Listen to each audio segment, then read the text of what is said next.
Welcome friends. Drama serial मन आंगन की अगली एपिसोड में आप देखेंगे कि इधर फराज और महानूर के दरमियान काफ़ी ज़्यादा इख्तिलाफात बढ़ जाते हैं और यहाँ तक कि खूब नफ़रत भी पैदा हो जाती है सिर्फ़ और सिर्फ माहिर की ही वजह से, क्योंकि माहिर अपनी गलती को तस्लीम नहीं करता बल्कि यही कह रहा होता है कि भाभी झूठ बोल रही हैं और मुझ पर झूठा इल्ज़ाम लगाया जा रहा है, जिस पर कि इधर फराज की अम्मी वो भी अपने बेटे का ही साथ देती है और फिर इधर फराज सिर्फ और सिर्फ अपनी अम्मी की वजह से खामोश रहता है। लेकिन उसे अंदाज़ा होता है कि महानूर कभी झूठ नहीं बोलती, ये सच ही कह रही है।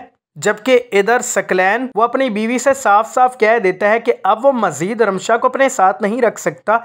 इसी वजह से फिर रमशा बहुत ही ज़्यादा फिक्रमंद होती है और खूब परेशान हो रही होती है और अपनी बहन यानी कि महानूर से बात करती है। महानूर फिर यही जवाब में कह देती है कि तुम हमारे पास हमारे घर में आ जाओ, जिसके बाद इधर माहिर बहुत ही ज़्यादा खुश हो जाता है और अब तो वो अपनी मोहब्बत का भी इजहार कर देता है रिमशा से। और इसी तरह से फिर माहिर एक दिन अपनी शादी के हवाले से बात करता है और यही कह रहा होता है कि मुझे रिमशा से बहुत ही ज़्यादा मोहब्बत है और हम शादी करना चाहते हैं, जिस पर कि इधर महानूर को बहुत ही ज़्यादा एतराज़ होता है और वो कभी भी ये नहीं चाहती माहिर की शादी हो जाए रिमशा से। इसी वजह से वो इस फैसले के बहुत ही ज़्यादा खिलाफ होती है। जबकि इधर फराज पहले तो वो समझ नहीं पा रहा होता इधर माहिर की हकीकत को, लेकिन फिर वक्त गुजरने के साथ जब उसे माहिर की हकीकत उसके सामने आ जाती है तो फिर वो बहुत ही ज़्यादा गुस्से में आ जाता है और अपने भाई से यही कह रहा होता है कि मैं तुम्हें इस कदर अच्छा समझता था, लेकिन तुम हम सबको आज तक धोखा देते आ रहे हो। तुम्हारा मकसद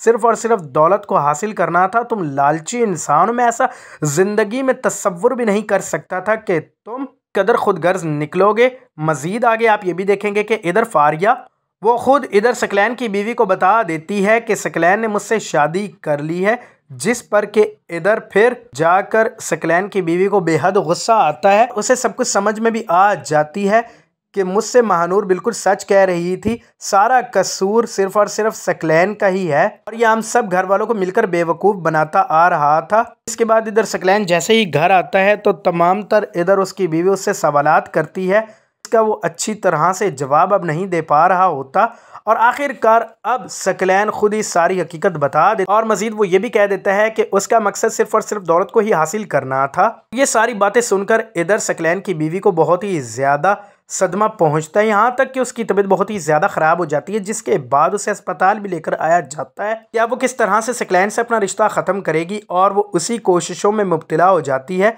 सो फ्रेंड्स, अब आपको क्या लगता है कि क्या सकलैन को उसके किए की सज़ा मिलेगी? हम ये भी बताइएगा कि क्या इधर माहिर और रिमशा की शादी हो पाएगी या फिर नहीं, और इसी के साथ क्या महानूर अपने घर वालों को और सब रिश्तेदारों को इकट्ठा करने में कामयाब हो पाएगी या फिर नहीं। दोस्तों, आपको क्या लगता है? आप अपनी कीमती राय नीचे दिए गए कमेंट बॉक्स में ज़रूर बताइएगा और चैनल को लाजमी सब्सक्राइब कीजिएगा। अल्लाह हाफिज़।